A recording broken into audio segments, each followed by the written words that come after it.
Ayan, what's up dribblers at mga shooters, kamusta? Kamusta po kayo? Coach L.A. Tenorio sa kabila ng kanilang panalo, disappointed pa rin siya sa kanyang kupunan ng Magnolia Chicken Templados. At sinabi naman ni Coach Tim Cone ang kawalan ng support kung bakit natalo ang kanyang Barangay Ginebra San Miguel kontra sa kanilang karibal na Meralco Bolts. Tara, pag-usapan talakayin po natin yan sa video ito matapos po ako maglambing sa inyo ng isang like, share, comment down below, and don't forget to subscribe and hit that notification bell button para lagi po tayong updated sa ating pong mga video. At lahat po ng ating shoutout ay nasa dulong bahagi lang po ng video ito. Kamakailan lang kinilala bilang miyembro ng PBA Season 49 All-Defensive Team sa ginanap na Leo Award si Xavier Lucero, ang isa sa mga manlalaro na kayang patunayan pagdating sa depensa at banta naman sa opensa ng mga makakalaban. Nung unang laro ni Xavier Lucero ay siya din naman ang nanguna sa panalo ng Templados laban sa kanilang sister team na Barangay Ginebra San Miguel, at muli siyang nagpakita ng kanyang magandang performance para sa Magnolia matapos siyang magtala ng double-double performance sa panalo ng Magnolia 127-119. Kaya naman si Xavier Lucero pa rin ang tinanghal na best player of the game. Tulad nga po ng unang laro sa panalo ng Magnolia laban sa Titan Ultra Giant Riser, kumamada na naman etong si Xavier Lucero ng 23 points, 17 monster big rebound, sinamahan niya ng 4 na assist at isang block. Sapat nga po yan para makuha nila ang 2-0 ngayon nga pong komperensya. Magandang follow-up game matapos ang kanyang 17 points performance laban sa Gene Kings. 5 nga po sa mga manlalaro ng Magnolia ang nagambag ng double-double performance. Isa na nga po dyan itong big man ng Magnolia na si Ian Sanggalang matapos siyang magbuhos ng 21 big points. Etong si Baroka mayroong 16 points, Russell Escoto may 16 points din. Si Javi Gomez de Liaño kumamada din ng 14 points. Si Jerome Lastimosa nagambag din ng 13 points. Pero sa kabila ng magandang performance ang mga manlalaro, pero si Coach L.A. Tenorio ay disappointed pa rin sa naging performance nila. Kasi nga mga shooters, namigay lang naman sila ng 119 points. Mataas talaga yan. So ang dahilan kung bakit disappointed si Coach L.A. Tenorio. Narito po ang mga sinabi ni Coach L.A. Tenorio sa ulat ni John Ballesteros ng One Sports.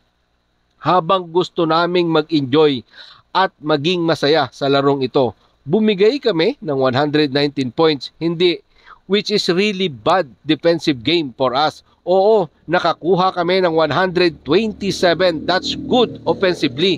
Yan ang positive side. Ang talagang concern ngayon, talaga ang aming depensa, lalo na sa Sunday against Meralco. We cannot defend like this. Yan nga po mga sinabi ni Coach L.A. Tenorio. Imagine mga shooters, wala pa dyan.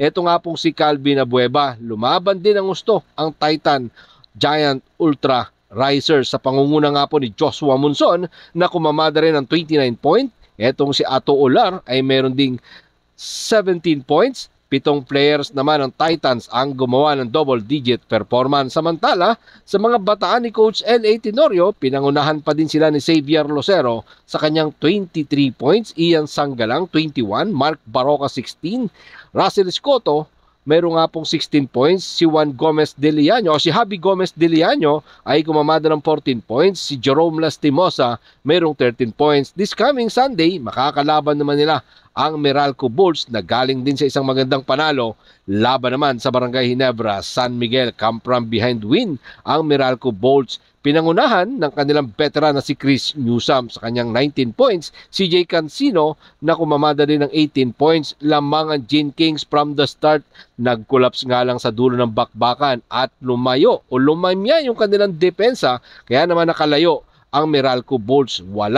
Nawala yung aggressiveness ng Barangay Ginebra San Miguel, nawala yung kanilang aggressiveness on offense, kaya bumigay sa dulo ng bakbakan. Ikinalungkot naman ni Barangay Ginebra San Miguel head coach Coach Tim Cone ang pagkabigo ng kanyang kupunan na mapanatili ang kanilang kalamangan na nauwi nga po sa 89-75 pagkatalo sa kamay ng kanilang karibal na Meralco Bolts sa pagpapatuloy ng PBA Season 50 ng Philippine Cup. Diyan nga po yan ginawa sa loob ng Smart Araneta Coliseum. Sinabi nga po ni Coach Tim Cone na nahirapan ang bench player na mapanatili ang kanilang lakas ng kanila nga pong naging starter na nagbigay daan sa Meralco para agawin ang kalamangan pagpasok ng final period. Narito po ang mga sinabi ni Coach Tim Cone sa ulat ng pass break. Sa loob ng humigit kumulang 32 minutes, nasira ang lahat.